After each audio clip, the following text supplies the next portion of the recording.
এই সময় কোথায় যাচ্ছিস? নেহার সাথে দেখা করতে যাচ্ছি। হঠাৎ এখন?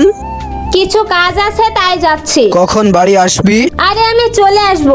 কখন আসবো কি না আসবো তোকে সব জানতে হবে নাকি? বাড়ি থেকে বেরোতে এত লেট হয়? আরে বাবা, দাদা আটকে দিয়েছিল। কি বলছিল? তেমন কিছু না, তোমাকে পরে বলবো। ড্রেসটা সুন্দর লাগছে, চলো বসো।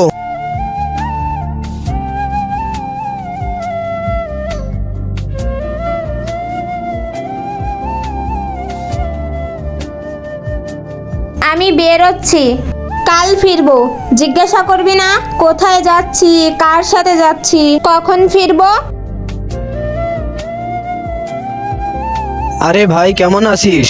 ভালো আছি, তুই কেমন আছিস? ভালো আছি, বস। এক মিনিট, ও এখানে কি করে বসবে? আরে তুমি মাঝখানে বসো, ও বসে পড়বে। না না, আমি মাঝখানে বসবো না। আরে আমি কিভাবে বসবো? তুমি ওকে বলো না নিজের বাইকে আসতে। ওর নিজের কোনো বাইক নেই, এর জন্য বলছি ও আমাদের সাথেই যাবে। আমি বললাম না ও এখানে বসবে না। আমি বললাম না ও এখানেই বসবে? এভাবে তার গার্লফ্রেন্ডকে মাঝ রাস্তায় রেখে চলে গেল। ভিডিওটি ভালো লাগলে লাইক করে চ্যানেলটি সাবস্ক্রাইব করবেন।